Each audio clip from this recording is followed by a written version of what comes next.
라이트 앤 딜라이트 말씀 묵상의 시간입니다. 사랑하는 주님, 오늘도 새 날을 열어주시니 감사합니다. 주님, 제가 작아 보이는 시작을 두려워하지 말게 하시고 주님과 함께 있다는 사실을 기억하고 주님께서 베푸실 복을 담고 살게 하소서. 낙심과 실망에 끌려다니지 않고 주님을 향한 소망과 성령의 충만함으로 살게 하소서.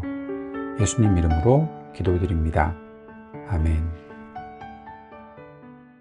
오늘은 학개서 2장 1절에서 23절까지 말씀을 함께 읽고 묵상하겠습니다. 학개 2장 말씀 새번역 성경으로 읽겠습니다. 그해 일곱째 달, 그 달 21일에 학개 연자가 주님의 말씀을 받아서 전하였다. 너는 스알디엘의 아들 스룹바벨 유다 총독과 여호사닥의 아들 여호수아 대제사장과 남아있는 백성에게 전하여라. 너희 남은 사람들 가운데 그 옛날 찬란하던 그 성전을 본 사람이 있느냐? 이제 이 성전이 너희에게 어떻게 보이느냐? 이것이 너희 눈에는 하찮게 보일 것이다. 그러나 스룹바벨아, 이제 힘을 내어라. 나 주의 말이다. 여호사닥의 아들 여호수아 대제사장아, 힘을 내어라. 이 땅의 모든 백성아, 힘을 내어라. 나 주의 말이다. 내가 너희와 함께 있으니 너희는 일을 계속하여라. 나 만군의 주의 말이다. 너희가 이집트에서 나올 때에 내가 너희와 맺은 바로 그 언약이 아직도 변함이 없고 나의 영이 너희 가운데 머물러 있으니 너희는 두려워하지 말아라. 나 만군의 주가 말한다. 머지않아서 내가 하늘과 땅, 바다와 물을 뒤흔들어 놓겠다. 또 내가 모든 민족을 뒤흔들어 놓겠다. 그때 모든 민족의 보화가 이리로 모일 것이다. 내가 이 성전을 보물로 가득 채우겠다. 나 만군의 주가 말한다. 은도 나의 것이요 금도 나의 것이다. 나 만군의 주의 말이다. 그 옛날 찬란한 그 성전보다는 지금 지는 이 성전이 더욱 찬란하게 될 것이다. 나 만군의 주가 말한다. 내가 바로 이곳에 평화가 깃들게 하겠다. 나 만군의 주의 말이다. 다리우스 왕 2년 9째 달 24일에 주님께서 학개 예언자에게 말씀하셨다. 나 만군의 주가 말한다. 너는 제사장들에게 율법의 가르침이 어떠한지 물어보아라. 어떤 사람이 거룩하게 바쳐진 고기를 자기 옷자락에다가 쌌는데 그 옷자락이 빵이나 국이나 포도주나 기름이나 다른 어떤 음식에 닿았다고 하여 이러한 것들이 거룩하여지느냐고 물어보아라. 학개가 물어보니 제사장들이 그렇지 않다고 대답하였다. 학개가 또다시 시체에 닿아서 더러워진 사람이 이 모든 것 가운데서 어느 것에라도 닿으면 그것이 더러워지는지를 물어보니 제사장들이 그렇다고 대답하였다. 이에 학개가 외쳤다. 이 백성은 정말 더러워졌다. 이 민족은 내 앞에서 정말 그렇다. 나 주의 말이다. 그들이 손으로 하는 모든 일이 그렇고 그들이 제단에 바치는 것도 모두 더러워졌다. 그러므로 이제 너희는 오늘에 이르기까지 최근에 일어난 일들을 돌이켜보아라. 주의 성전을 아직 짓지 않았을 때 너희 형편이 어떠하였느냐? 20섬이 나는 밭에서는 겨우 10섬밖에 못 거두었고 50동이가 나는 포도주 틀에서는 겨우 20동이밖에 얻지 못하였다. 내가 너희를 깐부기병과 녹병으로 쳤다. 너희 손으로 가꾼 모든 농작물을 우박으로 쳤다. 그런데도 너희 가운데서 나에게로 돌아온 사람은 아무도 없다. 나 주의 말이다.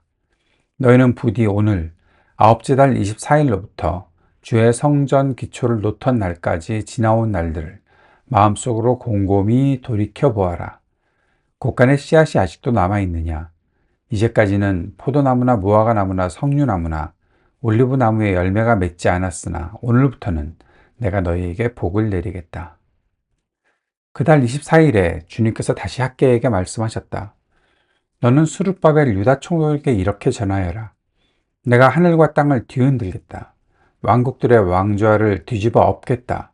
각 민족이 세운 왕국들의 권세를 내가 깨뜨리겠다. 병거들과 거기에 탄 자들을 내가 뒤집어 엎겠다.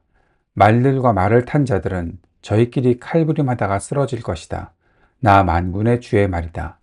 스알디엘의 아들 나의 종 스룹바벨아, 그날이 오면 내가 너를 높이 세우겠다. 나 주의 말이다. 너를 이미 뽑아 세웠으니 내가 너를 내 옥새로 삼겠다. 나 만군의 주의 말이다. 아멘.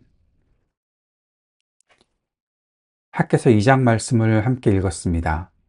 학개서 1장이 하나님의 집을 세우라는 강력한 소명이 있다면 2장은 집을 짓기 시작했지만 곧 낙심한 백성들에게 주시는 하나님의 두 번째 말씀입니다.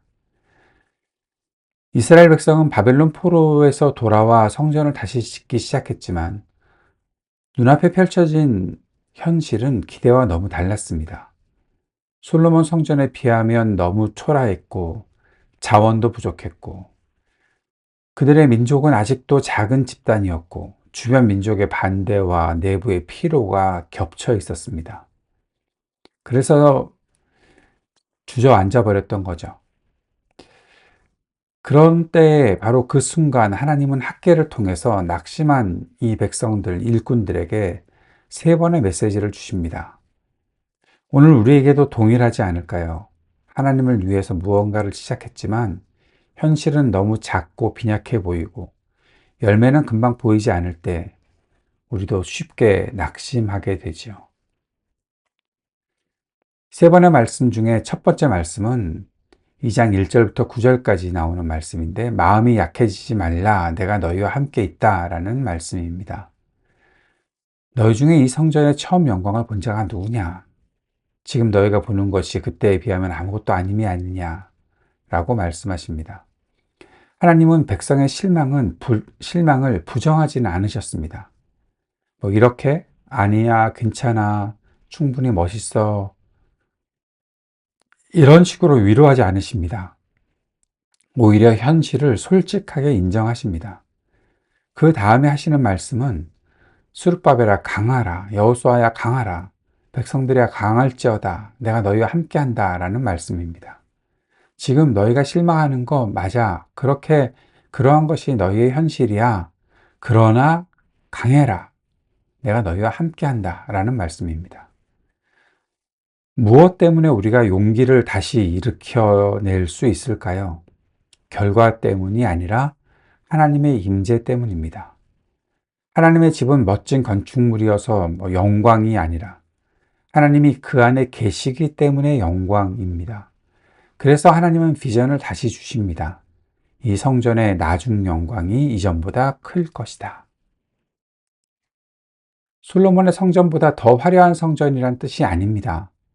실제로 두 번째 성전은 이 규모는 작고 장식도 부족했습니다.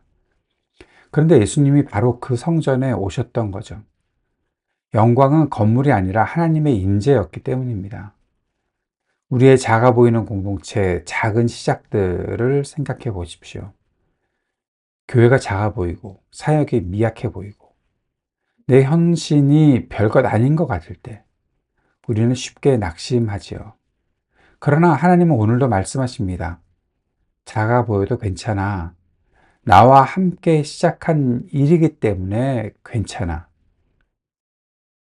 우리가 건물을 짓는 것이 아니라 하나님의 임재를 담는 공동체를 세우는 것이 바로 성전 재건입니다. 하나님이 함께 하시면 우리의 공동체는 이전보다 더 큰 영광, 바로 하나님의 임재를 경험하게 되는 것입니다. 두 번째 말씀은 10절부터 19절까지 부정은 쉽게 퍼지지만 거룩은 순종할 때 온다 라는 말씀입니다. 두 번째 메시지는 매우 현실적입니다. 그래서 때로 불편합니다. 하나님은 제사장들에게 율법적 질문을 하십니다. 거룩한 고기를 만진 사람이 다른 음식을 만지면 그 음식이 거룩해지니? 아니다 라는 대답을 제사장들이 하죠. 그러면 부정한 사람이 음식을 만지면 부정해지나? 그렇다라고 제사장들이 대답합니다. 다시 말하면 부정은 쉽게 전염되지만 거룩은 자동으로 전염되지는 않는다라는 것입니다. 이것은 포로 생활에서 돌아왔던 백성들에게 주시는 메시지입니다. 14절에 이 백성이 내 앞에서 부정하다. 그들은 성전을 짓고 있었지만 삶의 태도는 여전히 자기중심적이었고 하나님 나라보다 자기 집을 우선했던 사람들이었습니다. 이 재건은 건축 이전에 마음의 회복이 필요합니다. 하나님은 그들의 상태를 정확하게 진단하십니다. 그리고 이렇게 약속하십니다. 오늘부터는 내가 너희에게 복을 줄 것이다. 19절에 그렇게 말씀하시는데요. 그럼 언제부터인가요? 그 오늘은 돌이켜 순종하는 그날부터입니다. 우리가 정말 다시 하나님을 중심으로 살기 시작할 때 우리는 종종 이렇게 생각합니다. 내가 교회를 하고 있으니까 하나님이 자동적으로 기뻐하시는 거 아닌가? 내가 예배에 참여하면 삶도 자연스럽게 바뀌겠지? 공동체에 속해 있으면 거룩도 따라오겠지? 그런 식으로 말입니다. 그러나 하나님은 이렇게 말씀하십니다. 거룩은 자동으로 따라오는 것이 아니야. 결단과 순종 없이는 변화가 없어. 성전 재건이란 내 마음의 중심을 하나님께 돌리는 일입니다. 그날부터 하나님은 오늘부터 내가 복을 준다 라고 말씀하시는 거죠. 세 번째 말씀은 20절에서 23절까지 작게 보이는 너희를 통해서 내가 나라를 세우겠다 라는 말씀입니다. 이 세 번째 말씀은 유다 총독이었던 스룹바벨 개인에게 주신 격려입니다. 그런데 이 격려가 하나님은 종말론적 관점에서 말씀하고 있습니다. 하늘과 땅을 진동시키고 열국의 보좌를 엎드려뜨리며 강한 나라를 무너뜨릴 것이다 라고 말씀하시는 거죠. 그러나 그 모든 변화 속에서 하나님은 스룹바벨에게 말씀하십니다. 내가 너를 인장반지처럼 삼겠다. 인장반지는 왕의 권위를 말하고 신뢰 또 통치권을 상징하는 거죠. 바로 하나님께서는 스룹바벨을 통해 하나님의 나라 역사를 이어가시겠다는 약속을 하신 것입니다. 실제로 스룹바벨은 예수님의 계보 속으로 이어지고 있지요. 마태복음 1장 12절에. 그를 통해서 메시아의 길이 열립니다. 하나님 나라는 이 땅에 오는 역사가 이루어졌던 거죠. 하나님은 연약해 보이는 우리를 통해 여전히 나라를 세우십니다. 우리의 공동체가 작아 보여도, 사역이 미약해 보여도, 내 헌신이 부족해 보여도 하나님은 말씀하십니다. 내가 너를 통해 내가 나의 나라를 세우겠다.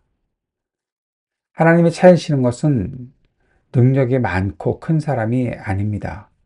순종하면서 기꺼이 무너진 성전을 다시 세우려는 사람, 하나님과 함께하는 사람이 바로 하나님이 찾으시는 사람이죠. 오늘 말씀의 결론을 이렇게 정리해 봅시다. 나중 영광의 비밀, 그것은 바로 하나님께 돌아온 백성들이다 라고 말입니다.